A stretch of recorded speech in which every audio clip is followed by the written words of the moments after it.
Meritto is an operating system for student recruitment and enrollment worldwide, trusted by over 1,000 educational organizations from edtech companies to higher ed organizations. Meritto streamlines processes for sales, marketing, admission, finance, and operation teams. And Meritto empowers 1 billion student engagement annually, processing 100 million inquiries and managing 5 million applications on an average. And for those who are on to their first Illuminate by Meritto webinar, it is a series of live webinars where we bring you the latest insights, best practices on everything about student recruitment and enrollment. We host expert speakers, thought leaders, and decision makers from world of education, offering unparalleled insights for education industry to our partners and our viewers. And today is not a different day for us. We are diving into rapidly evolving global education landscape with a special focus on the future of study abroad consulting. The world of international education, as all of us know, is changing faster than ever, thanks to the aspirations, ease of financing, increase in average income, changing student preferences, etc. And it's more crucial than ever for educational consultants to stay agile, equipped to handle these changes while continuing to guide the students for their life-changing decisions.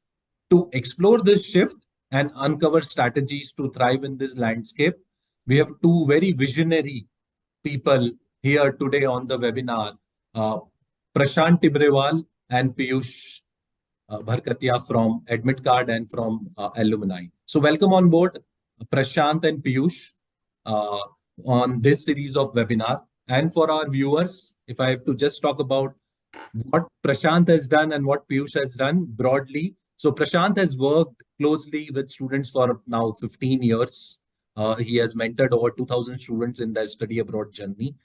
He has built 3 companies in the study abroad space, one of them being ISB Matra, the most successful ISB application consulting company in India. He has also pursued 2 full-time international degrees, one from ESSEC, France, and another from MIT Sloan, USA. Most recently, Prashant has been building Alumni, which is world's largest alum applicant community with over 3,000 registered alumni, and applicants can have one-on-one interaction with current students and alumni from over 300 global universities. Prashant is also an advisor to several educational institutions, including the Bennett University of AI and Gibbs Business School. So welcome Prashant on board. Thanks, Vikram. We have Piyush Bhartia on the other side. Piyush is a Delhi boy, co-founder of AdmitCard, a batch like IIT and IIM tag with working in BCG, created couple of companies. One is already exited and second is the AdmitCard, which is running for the last 7 years. They provide services end-to-end to the student in managing their study abroad journey. So Piyush has also worked in 3-4 different countries like Mexico, he's worked in Bangalore, he's worked in Nigeria. So he comes with a very deep experience, both on the staying outside India, as well as on how should a student look at their international journey. So welcome on board, Piyush. Thank you for joining us. Thanks.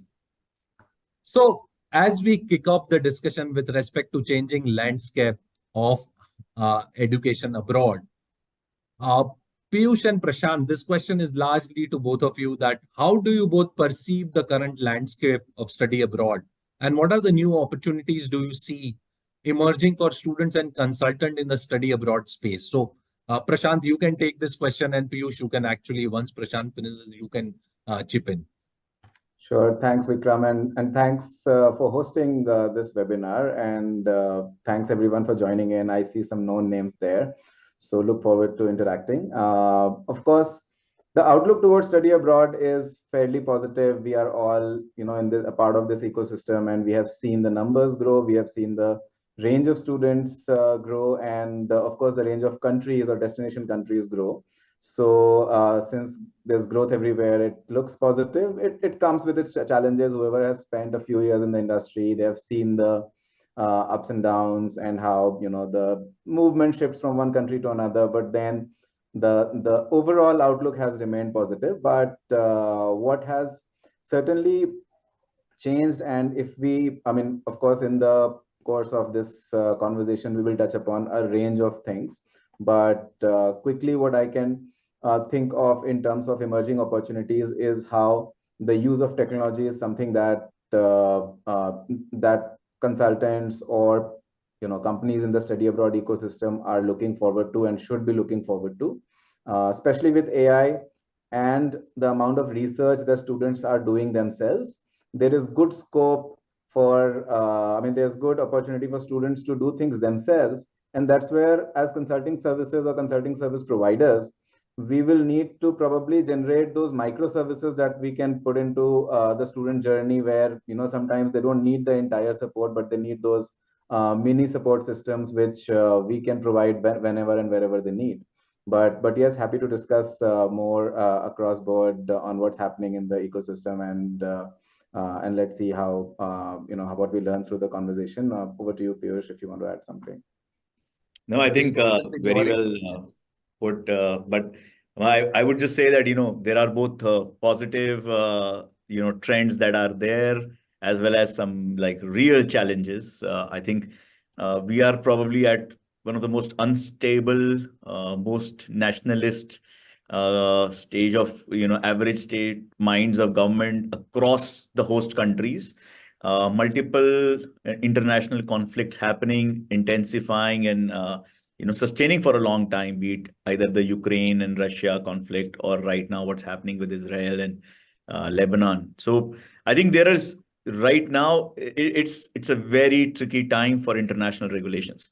How things are going to change, and I think that's what I see is the biggest worry of the students, is the ambiguity. Not Nobody's afraid of restrictions. Actually, everyone is just afraid of ambiguity. So I think that's a challenge that we face as an industry today. But I think there are huge opportunities which Shan mentioned around what AI can do. And I've been in a few conversations, and I said that we are in the industry of advising students, and hence we should 100% get disrupted as AI becomes more trustworthy. I think it's knowledgeable already. Few experiments that I've done ourselves and what I've seen some of my colleagues in the industry do, the outcomes are pretty good. I think in the AI front, what people are figuring out is how do you make it trustworthy, where we still are relevant as advisors, because we bring in the trust element beyond the knowledge. So I think very interesting times, with new things happening, new countries, their age profiles, and India also is sort of midway through its demographic dividend. So it's not something that's going to happen. It's already happening, and we are midway through it. So, pretty exciting times. Yeah. No, certainly. I think Piyush and Prashant, you guys have touched upon the relevant opportunities as well as the key challenges in the study abroad space. And since both of you are in the space for almost a decade, I would say more than a decade, so to say, how have you seen the change in terms of students' mindset, in terms of the programs, in terms of the destinations over a period of last 2-3 years? If Piyush, you have to look at this more from an admit cards lens, that what you guys are doing and how you have seen the shift of Indian students going to various new destinations and new programs. So, and I mean, I'm a big fan of what alumni is doing. We call it mentorship at our at Admit Card, and that's the fundamental basis on which we grew as a company, and we hold it very close to our heart. We started that in Australia because we felt that fewest universities, highest density of students. So creating those alumni connects or mentor connects, what we call them, is going to be the easiest. And hence, we started as an Australia-focused advisory company. So from being 100% Australia destination country Today, Australia is like 5% or less of our students. Uh, last year we had almost 45% students going to US, around 25 going to UK, and then a long tail of all the other countries.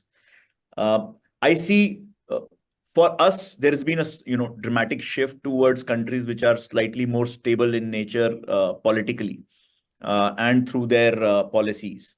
So US is definitely for us the largest destination, also most stable in terms of outcomes. So I believe that US is going to remain strong despite Trump coming, or Kamala Harris coming, or it's about the size of the economy and the how many visas are going to get granted. So I think it's just a factor of those two things. Whoever is there is there.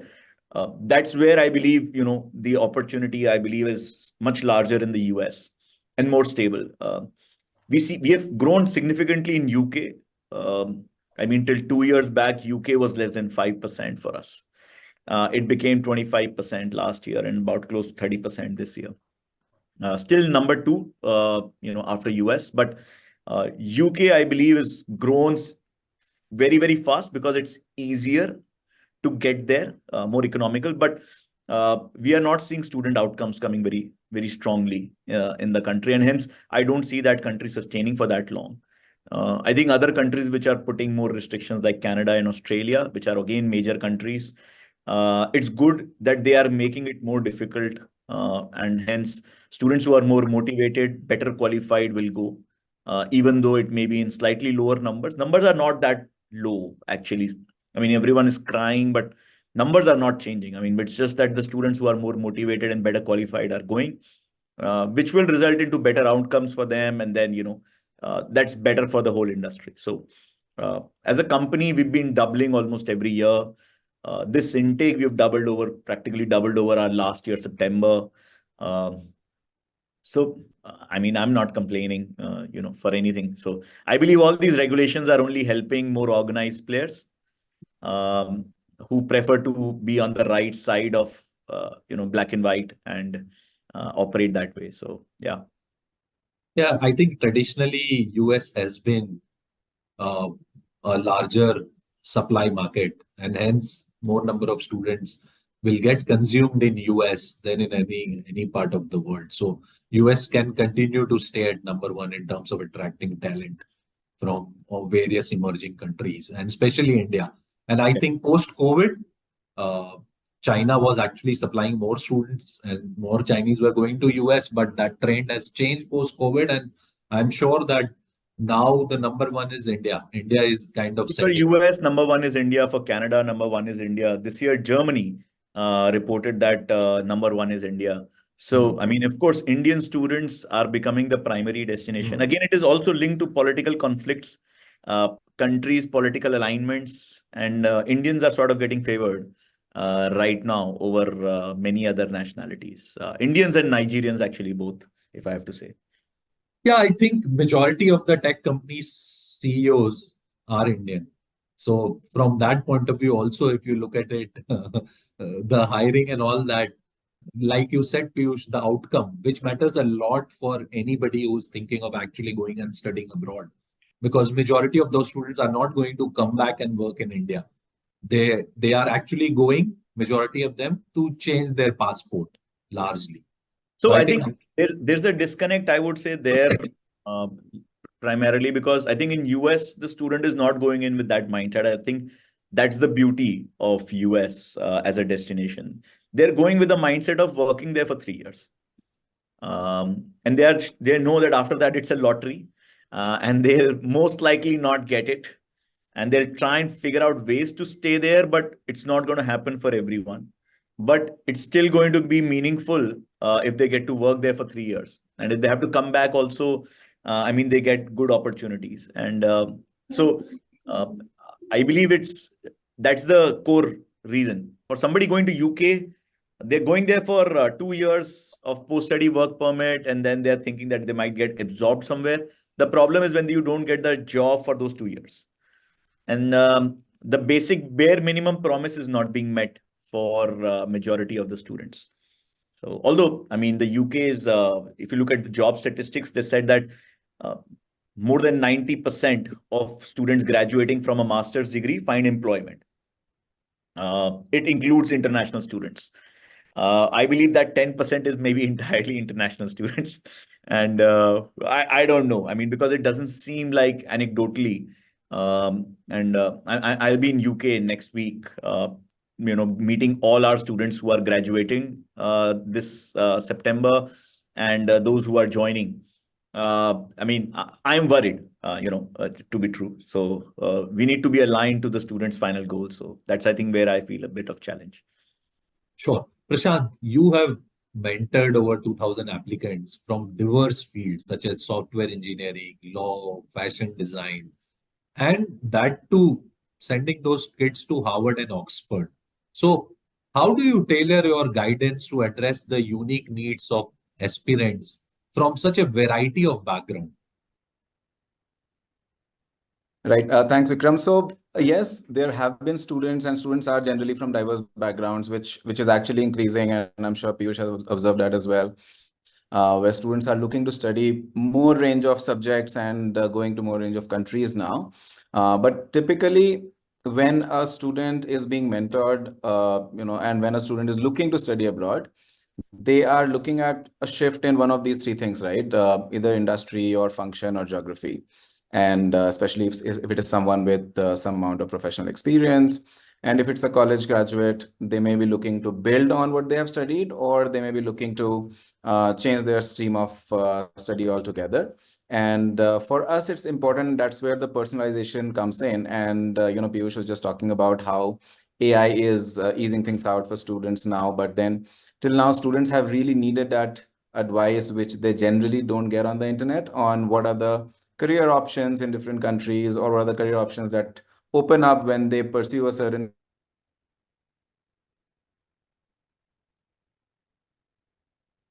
field of study, or which are published by specific countries are often misleading. I mean, 95% or 90% are even the colleges or universities, the placement figures are global numbers. They're not numbers for India, right, or Indians. So it is important for us to be able to understand student goals and career outcomes from these countries and universities, and be able to provide that personal advice and understand the transferable skills of students, not just their background or aspiration. It's very easy to aspire to do something, but then do they have the right skills and the right transferable skills on the larger front to be able to make those pivots or build on the career paths that they are looking at.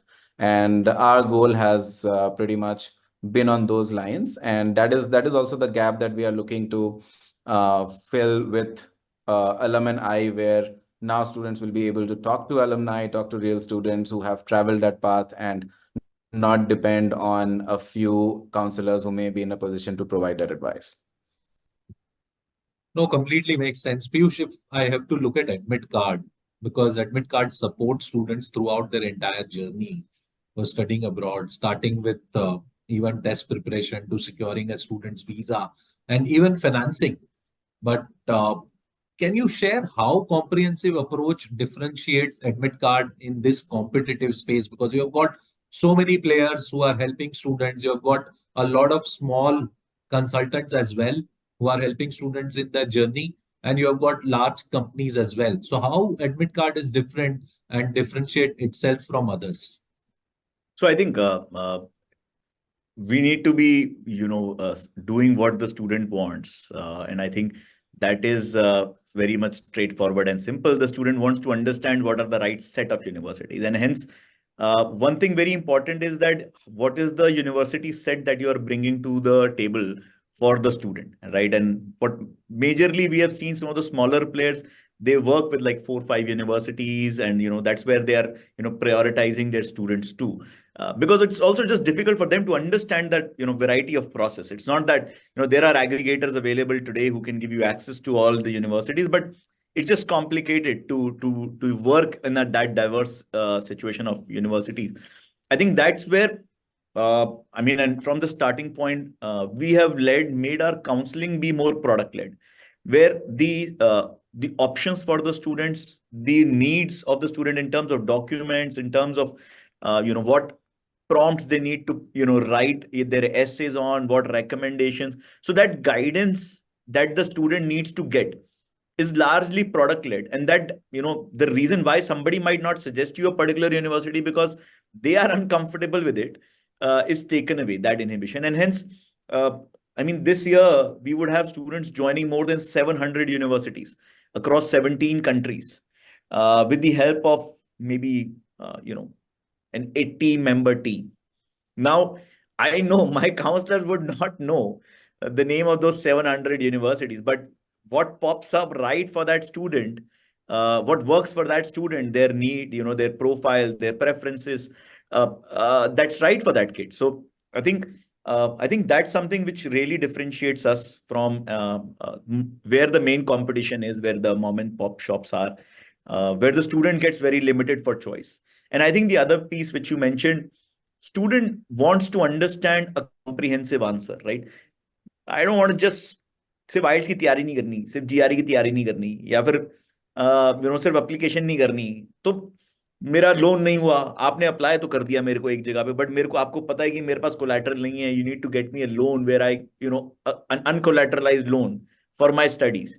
Then you apply to a university where that uncollateralized loan will get granted, right? Or you understand the student's profile and needs, and hence you make sure that the end-to-end need for the student is met, and hence having that in entirety is very important. When the student knows, okay, aap remittance bhi kara doge, you will get everything done for me. So I think that's a very important piece for the student. Also, it just makes their process hassle-free. They don't have to keep supplying the same information again and again, right? At the end of the day, who are we? We are advisors and application processors. Those are the two things we are doing. We are filing an application for a university, then we file an application for a loan, and then we file an application for a visa, right? So they're streamlined processes. I mean, you don't need a lot of intelligence. You just need to make it simple. And I think that's, since we've been product led, and I think that's where we've just tried to achieve that. Frankly, we don't have an app. Now we don't have a post login. We said you don't have to install anything. No, we are completely WhatsApp based. Your entire interaction and any updates, you can interact and set up and ask for anything on WhatsApp. So of course you can't delete me also in that case, but I am there where you need me to be. So I think it's just making the process simple, and that's where I think with time that brand and trust gets created with the student as well. We used mentorship, and kudos to you, Prashant, for using alumni. I am a very, very strong believer of Alum Connect, Mentor Connect, because I know I can be great at a lot of things, but not at everything. I don't find that much diversity in the student base. I still feel that 85% of students are going for STEM plus management programs. So there's not that much diversity actually in the Indian student pool. We say, 17 countries, bache gaye, and like 90% have gone to like 4 countries. So, all of those are like good numbers to put out there. I think there is still not that much diversity in our student pool. Students are looking for very focused goals because those are where they believe the outcomes will happen for them. And so I think if we have focused on concentrating on that 90%, so that our process and our experience is flawless. And I think that's also what sets us apart from many others. Yeah. So if you look at Piyush, you are an end-to-end solution provider, whereas on the other end, Prashant is trying to create alumni connect in a big way. So Prashant, what has been your experience in terms of ensuring that how you help the students who are going abroad, who have preferences, how alumni are as a company supporting the students, and what's your overall model to drive this forward? Right. So like Piyush said, there is certainly certain changing dynamics in terms of students going to a certain set of countries, and then there are more number of students who are exploring those countries because sometimes you just watch a reel on Instagram saying Luxembourg is a great destination, and then you ask about Luxembourg. But then, can you talk to an alum and understand what's the reality, or is it just an Insta reel that driving your decision, right? So that is at the core of alumni, where we are able to build that layer of authenticity in the entire ecosystem. And then there is this interesting angle of more and more parents looking to send their kids abroad. I mean, we were talking about how in the 90s it was owning a car, which was a symbol of prestige, and now if you have new money, you want to send your kid abroad to show off to your society. If you are well established, you have reasons and you've studied abroad, and you probably want to send your kid abroad. I've talked to IITians who say that नहीं मुझे तो अपने बच्चे को बाहर भेजना है because I don't want her to go through the struggle that I've gone through. Okay, so My people wife have is different reasons. exactly like that, and so I understand what you're saying, Prashant. So parents are now parents decision or parents aspiration is also driving these decisions, and that's where the student often doesn't have a lot of understanding of why this is happening, and there the fact that a parent can talk to an alum, a student can talk to an alum, is making them helping them make informed decisions. And beyond that, it is also about the fact that students need to connect with an alum at different stages of their journey. We are talking about discovery, yes, but then even when they are applying, even when they are, I mean, let's say they go to an admit card, they are provided a certain set of options in terms of universities. Now they go to the internet, research more, and then sometimes they're stuck because the websites are all the same, the news items are all the same, the placement numbers are all rosy. And then that's where you kind of want to talk to an alum, even at the time when you're applying, even when you're already working with a counselor. And then we have had students who are talking to alumni probably a week before flying there, asking, अच्छा airport land करके क्या करना है? And probably उधर veg खाना कैसे मिलेगा? So this entire journey is what we are looking to cover for the student. And I would extend it in an ideal case scenario, maybe in a year or so, where we are talking of exploration till graduation, and which means that even when you're on campus, generally that's where the relationship with your counselor almost has ended, because you went to the university, you are on campus. But alumni play such a critical role in even helping you understand the choice of electives or the choice of careers or finding internships. So this is the entire journey that we are looking to cover, and helping students achieve better career outcomes right through their journey. No, I think completely makes sense. And I know, Piyush, you have gone through that rut of IIT and IIMs, and now parents, as rightly said by Prashant, are also looking at that.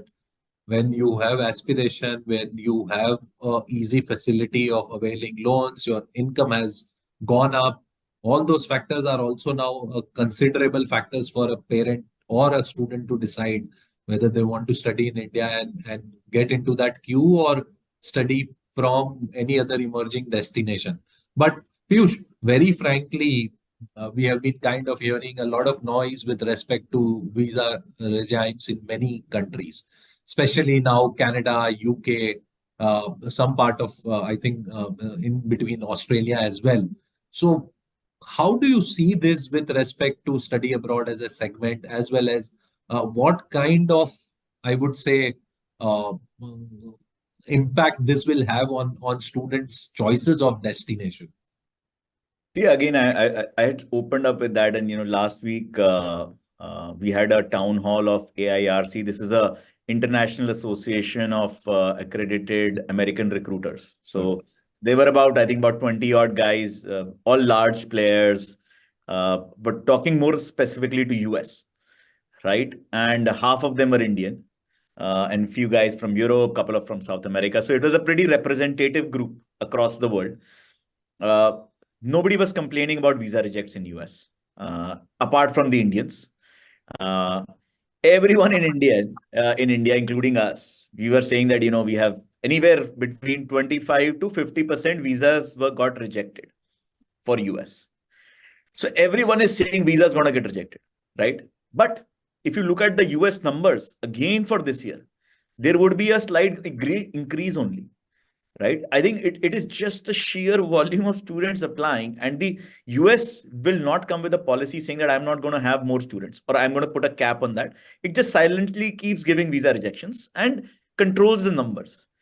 But are they reducing numbers? No. So is the opportunity gone? No, it is becoming more competitive. That's it. So that's a great thing. Better, qualified, more motivated students get to go through.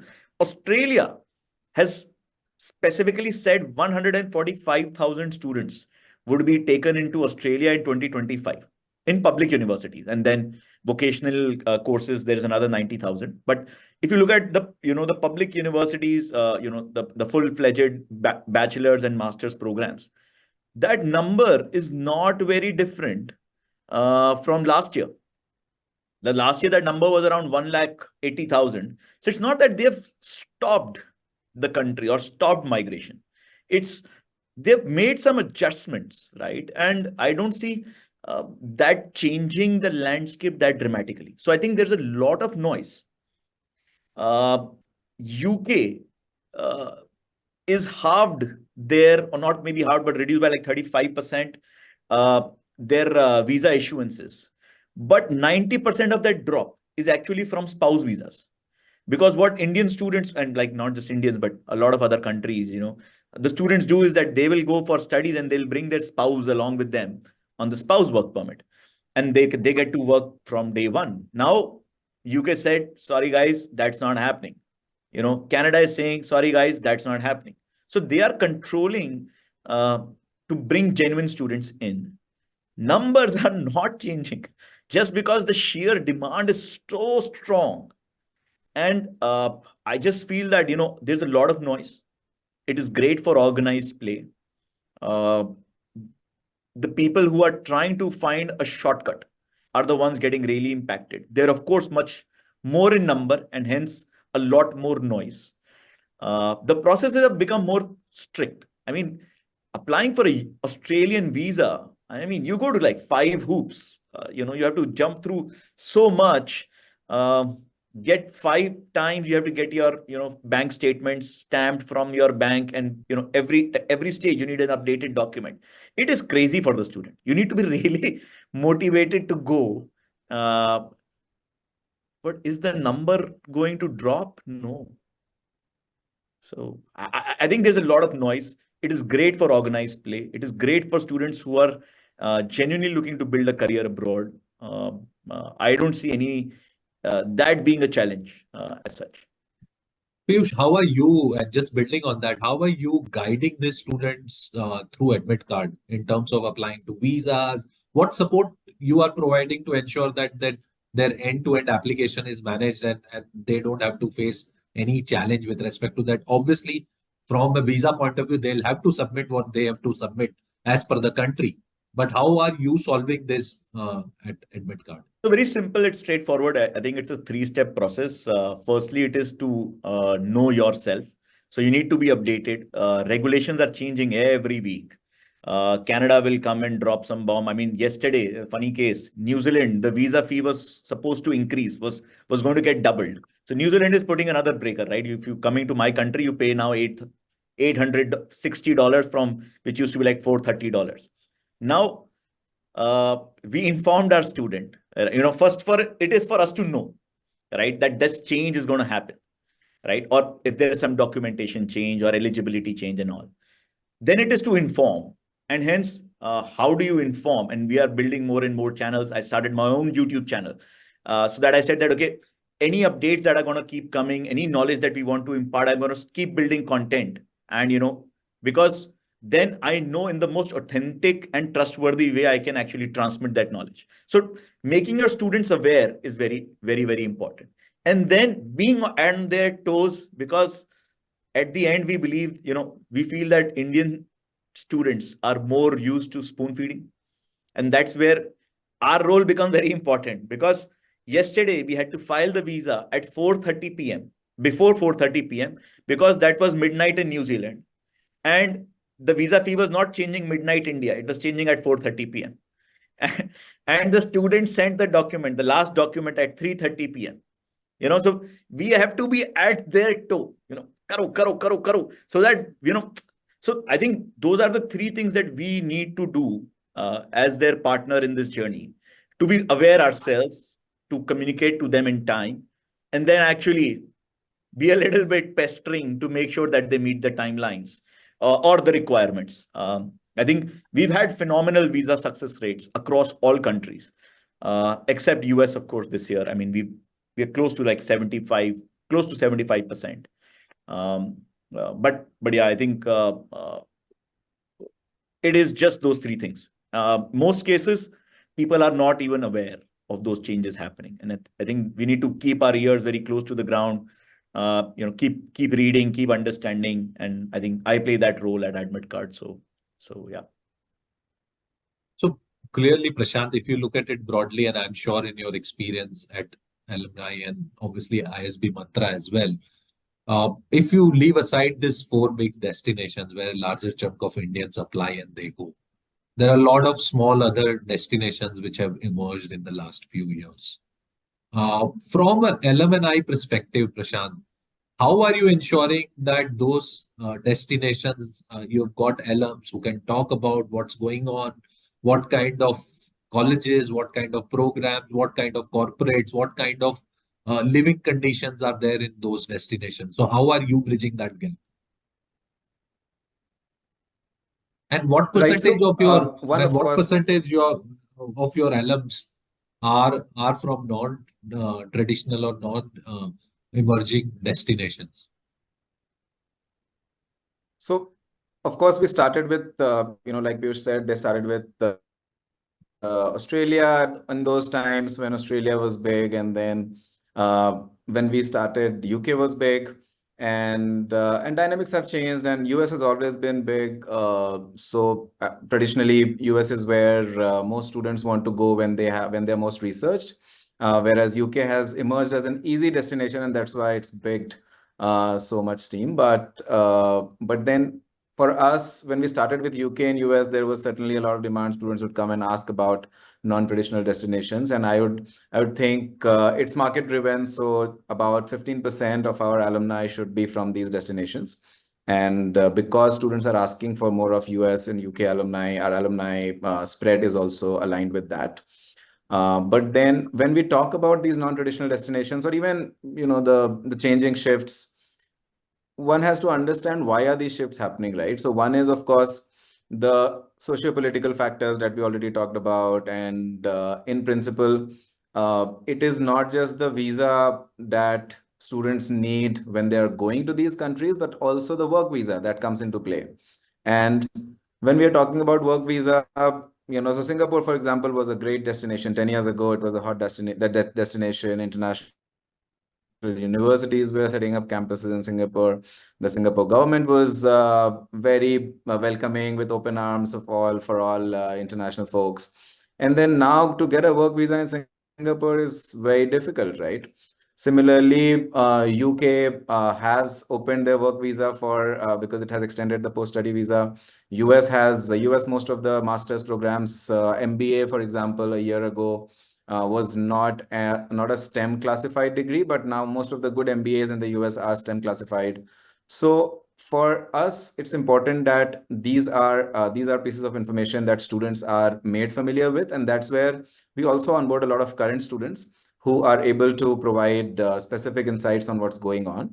And beyond that, it is also the specific needs of different categories of students. I mean, it is intuitive that students would go to a certain country, spend in dollars, and look for a job. But what's interesting is, and I would believe a lot of us in Piyush, you, and even people in the audience have observed that now students are more and more open to coming back.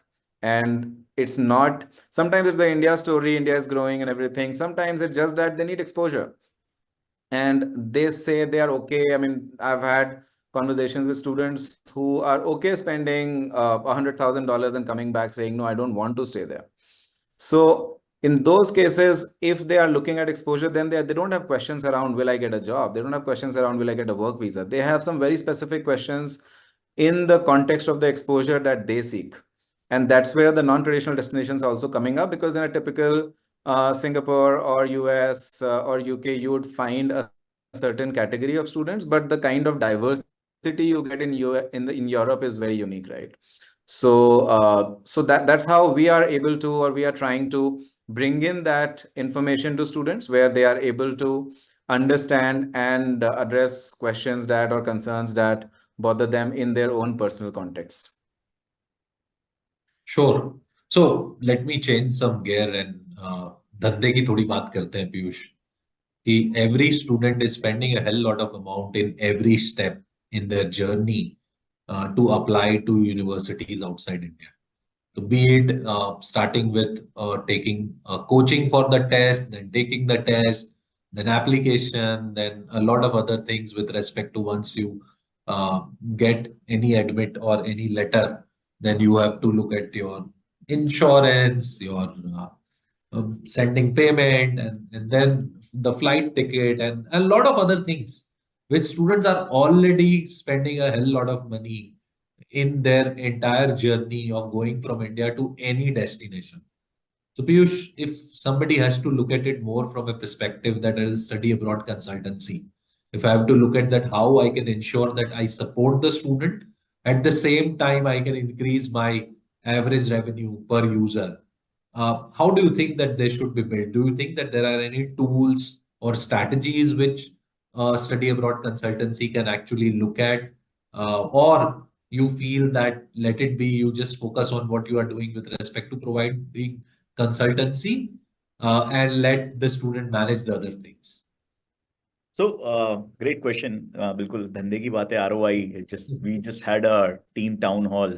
It's 1st of October we completed H1, and every town hall starts with one like big slide saying ROI. Everyone is in our team focused on that, and I think what we have realized is in this guidance space, students are very reluctant to pay. I mean, it's very difficult to even charge them for mentorship. I don't know how you are doing it, Prashant. I mean, but for us to be able to charge for that service was very tough and very counterintuitive. The student is going to spend like 30, 40, 50 lakhs, maybe more, and isn't willing to spend 10,000 on on quality advice. So what we realized was that there are multiple monetization opportunities for a student. And that's where, Meritto or, a CRM option becomes very, very important. Especially when you scale. At a small scale, we were also able to manage things on an Excel sheet. But now we have a loan team, we have a remittance team, we have an accommodation team. There's a test prep team. There are like 10 monetization opportunities. And for every lead that you are generating, you need to understand what all services are relevant to that student and at what stage. At scale, you can't humanly possibly do it unless you are running on a CRM. And I think we've been able to do that very effectively with the help and guidance of friends like yourself, to be able to, to be able to upsell, cross-sell, various options to a student. A lot of people say you will send student to a university jahan zyada paisa mil raha hai. But it is about making sure that the student goes. And hence, I think that is the biggest enabler that we need to be, prioritizing on, because money is not that different across universities. And, do I say we should not take money from the universities? Absolutely, we have to. Otherwise, this business is unsustainable.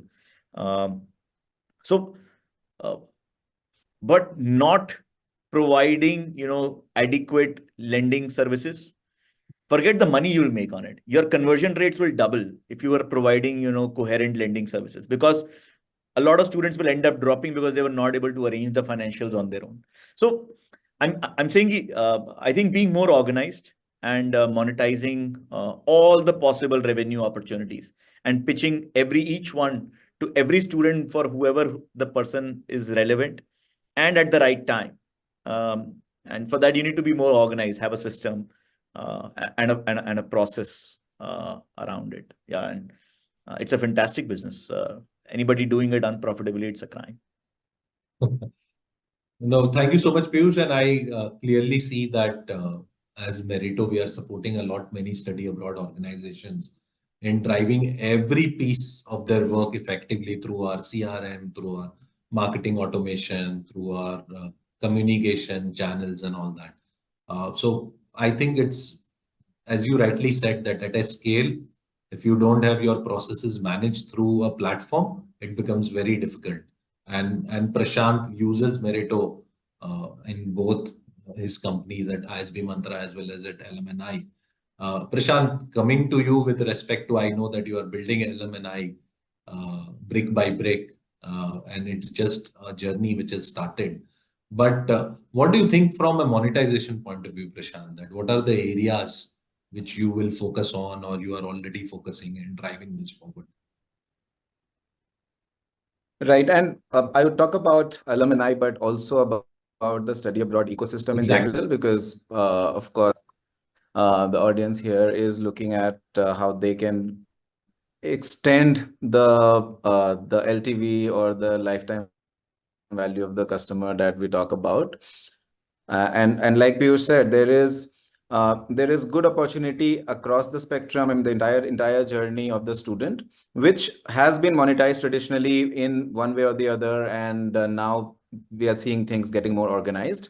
But in general, there is a good amount of preparation that can, because now students are more aware, parents are more aware. So there is good amount of money they are spending, not just in application, but even in preparation. So whether it's test prep or profile prep and whatnot, so it is easier to extend that journey, before they start or come to the applicant pool. And it is even easier to, or not easier, but that's also an observable trend, that there are more and more senior folks coming into the larger pool. So your overall market expands when you look at, okay, what can I provide? Because global exposure, global learning, the need or the urge to associate their personal brand with an international brand is increasing among the senior folks. So these are the two spectrums that I would think the industry has good potential to expand towards. One is where there are younger folks. I mean, there's an investment banker who I've been in touch with, and he has been talking to me for the last 3 years to understand how his daughter can apply to some of the top international universities. And I've been asking him to approach me later, because he started talking to me when his daughter was like 7-year-old. So I'm like, okay, next year and next year. So the point is, students are coming and parents are coming into the journey much earlier. And then there are people with 20 years of experience, 15 years of experience. There are so many army professionals that I have worked with, or our organization has worked with, where we have been able to help them get into an MIT or Stanford. But then that is a smaller group. At large, there are a lot of these high WorkX folks looking at tapping the international brand that they want on their resume. Sometimes it's genuine need for upskilling because they've been there in the market for so long, and the market is changing, and they want to be able to gain that exposure, make those small pivots in their own organization. Sometimes they want to upskill themselves for an entrepreneurial stint that they are embarking on. And that's where a lot of the larger brands are also trying to cash in. And as consultants, we have probably not done a lot on that front as well. So Piyush, if I have to ask you, building on what Prashant said with respect to somebody reaching out to him, where his daughter is just 7 years old.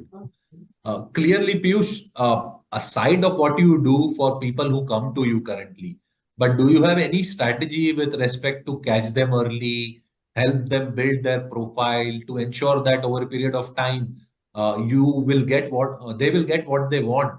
Because this journey is long, and there are a lot of students who have not thought about this, a lot of parents who have not thought about this, and when they actually in the race to complete their class 10, 12 and undergrad as well, in some cases when they're going for postgrad, they don't look at actually spending time in building profile. Piyush, are you doing anything on that side in terms of catching them young and actually nurturing them for over 2-3 years and helping build their profile?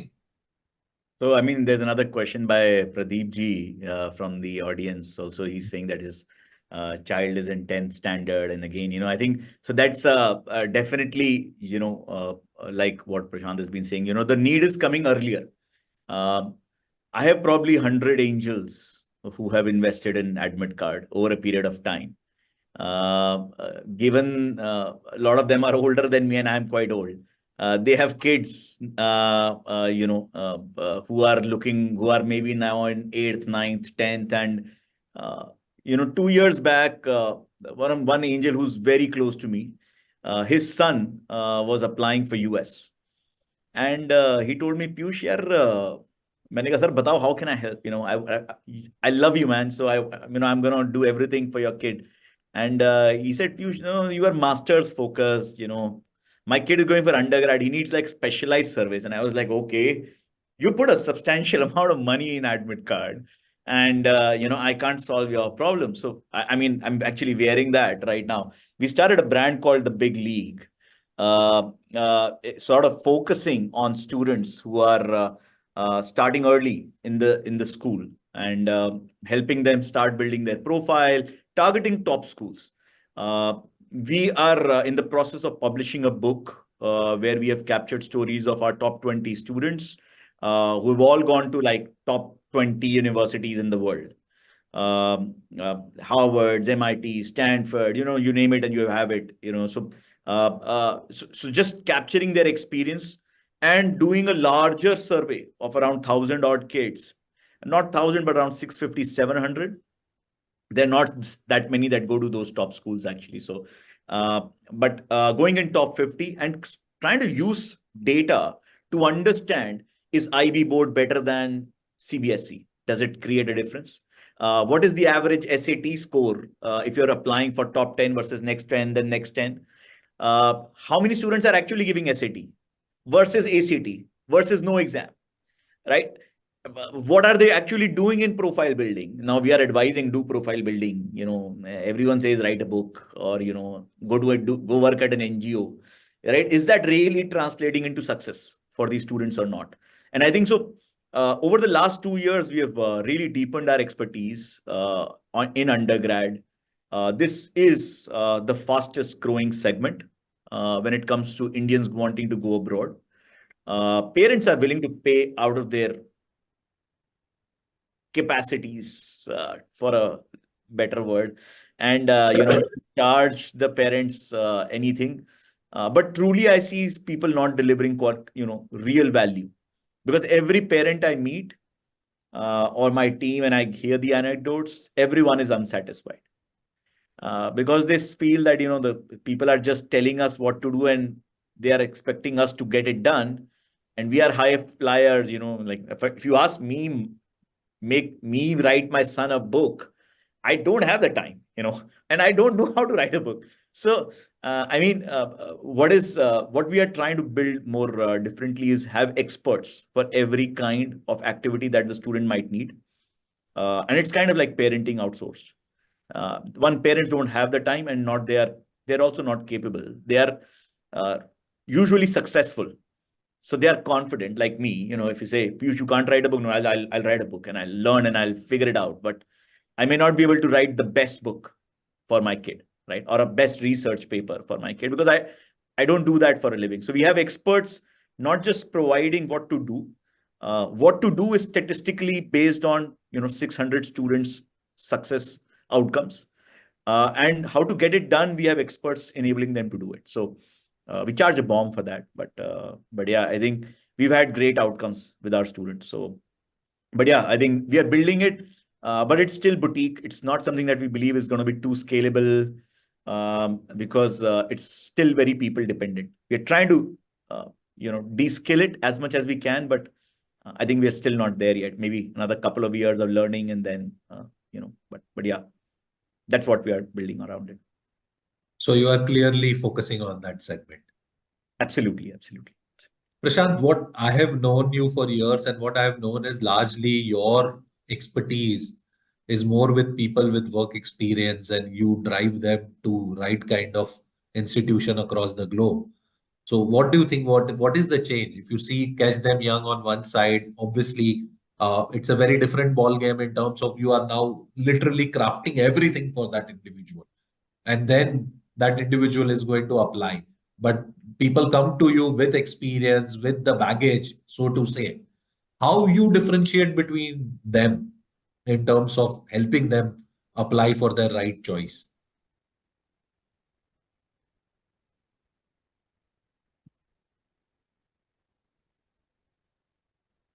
Right. So one, of course, we compare a young kid who's dependent on their parents. There's decision making at multiple levels, whereas in the case of students or mid-career professionals with high experience, the difference is they are the decision maker, which means they don't have to ask anyone more often. I mean, if they have to ask their wife, of course, but then in principle, they are looking at growth, and it's not just the life expectancy. It's not just the retirement age. These are traditional patterns that have stayed fairly the same in the recent past.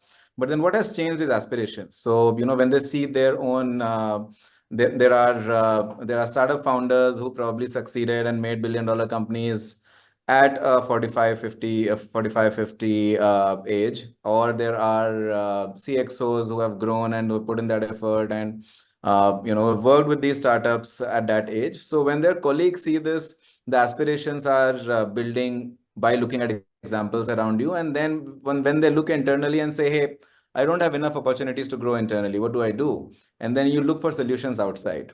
And when I say outside, it doesn't have to be outside India, and that's where if you see, all the IIMs have started executive programs, which was not such a norm a few years ago. But I mean, IIM ABC were giving it for the last few years now. K has started, and so executive education is something that is prevalent and that is growing in India. But then interesting part is I've had candidates who have flown to Kellogg to take a part-time education, and this candidate would fly in every alternate month, spend 15 days or 10 days there, the duration of the program. So that is the amount of money they are spending to upskill themselves or to achieve either that status or that learning or that exposure or that network. But people are stretching themselves, and that's where education is important, because sometimes you get influenced by external factors without looking or without introspecting internally or without looking inward. And then sometimes they even regret those decisions, right? Because you spend a typical executive program in US would cost you about 2 crores. And then if you have to come back to India, then if you've not thought through it, then we have a problem. If you have thought through it, if you have some plans around it, great. So our role has been around educating such professionals, because then every professional has had their own journey, right? 15, 20 years of journey. So to understand what they have done, to understand what they are capable of, to understand what is possible in a foreign country after you have spent 15 years in India. So all these are conversations we have with these candidates. The numbers are growing for sure. People are looking to spend more, and that is also impacting, because if an executive education costs about 1.5 crore or 2 crores, then they are willing to, and these are people who take decisions much easier, so they are willing to pay much more to it. So that's where our role becomes more important, and it is an interesting space for someone who has understanding of that space.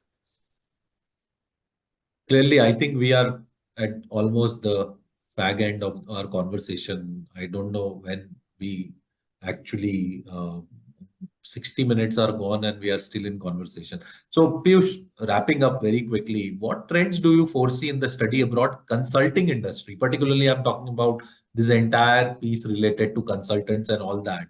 And in terms of their technology integration, their student engagement, what do you think that how the educational consultants and institutions can evolve themselves and by using technology in driving this entire piece forward?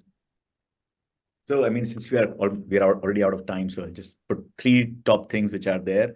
Number one is a lot of players are focusing on just one country based on the geography that they are situated in. I think that's something that has to go. People need to work in multiple destinations, given the fact that regulatory changes can significantly impact or wipe out their business. That's happening with consultants focusing only on Canada, given that Canada inquiries have gone down. And I see that with few of my friends. So that's one. Number two is, of course, if you are going to be doing more diverse countries, more diverse universities, more diverse processes, I think having a CRM or a software or any kind of a baseline to manage that journey for the student, where you may not be the most knowledgeable, is again very, very important. And third is I don't know what will happen with AI, but just keep a tab on, how other people are utilizing it, what things are coming up. Just engage, spend half an hour a day, interacting and engaging with maybe like a Chat GPT or a Gemini or, some AI based product. It just gonna give you more ideas on how you can add that into your, your journey and reduce dependence on the people that you have in your team. So, I mean, you don't need to be a rocket scientist to really incorporate AI in your workflows today. So, and like if Meritto does that, enables that for the players, it just makes it so much easier, right? So, I mean, I would say three things. We are doing that. I believe everyone should do it. So I just want to take one question from the audience, and this is from Mr. Pradeep Shah. And his question is largely, what is the chance that India may totally ban or severely qualify international education in the next 2-3 years? Though I've tried answering that question with my limited understanding, but Piyush, I'm very sure that you and Prashant can add a value to it. In terms of what I have kind of shared is that from my perspective or whatever I know, is that large revenues of these countries and universities are coming from international candidates. With Chinese applications going down, I think India will only emerge stronger in this space rather than banning Indians. So happy to have a last word from Piyush, you or Prashant. We are saying that, okay, we are at war, and then the cross-border flow stops. Understood. Apart from that, it is impossible. Like what Vikram said, that these universities are trying to topple the government, saying that you are going to kill the education system of the country, and these countries include UK, Australia, Canada. They can't stop international students from going. And the other part is around, maybe India says that there is too much forex going out. We are spending out so much money on these kids getting educated. We don't want to do that. We want to conserve our reserves. But Indians remitted about $150 billion last year. Our oil imports were $130 billion. So practically our energy sufficiency has been created by the Indian diaspora that is living all over the world. And we will have 10 crore more people entering the workforce by 2030. That's our dangerous demographic dividend. If we don't export people to the world, we cannot create enough jobs for them at that pace. So we need to figure out ways to send kids to Japan, Korea, Taiwan, China, anywhere and everywhere around the world. NSGC is very aggressive in training kids in newer languages because Indian outbound has been focused on English-speaking countries. If we become proficient in more languages, we have no choice, and they have no choice. So we need to figure out that balance. Any one country can't absorb more people than at a number, and hence we need to go to more countries, and we have to send more talent. We need to become the talent hub of the world, and otherwise we ourselves will be in a pretty grave situation if we are not able to create enough jobs, for that youth that is going to enter the workforce. So it's a desperate situation. Prashant, myself, and everyone in this space needs to really do well. And you guys are clearly doing well. So there is no doubt about that. Prashant, any last thoughts on that? Or once you have some thoughts, we can close the session. Yes, sure. And like Piyush said, it's the need. It's not something that we can negotiate on, because not just Indians going abroad, but Indians staying in India, there's not enough seats. Look at the number of students who complete their 12th and the number of engineering and medical seats out there, or the quality seats out there. So the Indian government, I mean, since the question is about if Indian government is going to control students going abroad, they may not be in the best position to do that, because we don't have enough quality seats within the country. And then on the contrary, there is a reverse trend. So there are states who sponsor students who go abroad. There is Karnataka government sponsors 200 plus SC/ST students who want to study abroad. The central government has those schemes. The Rajasthan government has those schemes. So government has been a party to it. And there is no clear indication or not even an initial indication that anything like that is likely to happen in the near future. So thank you so much, Prashant and Piyush, for your valuable insights today. It is clear that the future of study abroad consulting will be driven by a combination of innovation, adaptability, and deep understanding of the evolving needs of the students. So the students will be at the center, and I'm sure that both of you are driving this forward with your respective companies, and Midcard and LMNI, and obviously ISB Mantra. But it was a very, very good conversation. I enjoyed it to the T. I'm sure our viewers have also enjoyed this conversation. Also for the viewers, we have a lot of other webinars which are coming up. So you can register, you can go on our website and register for those webinars as well. But last but not the least, thank you so much, both of you, for joining us on this webinar, on this Evolve. Thank you. Thanks so much, Vikram. Nice talking to you, Prashant. Thanks, everyone. Yeah. Thanks, Vikram. Thanks, Piyush.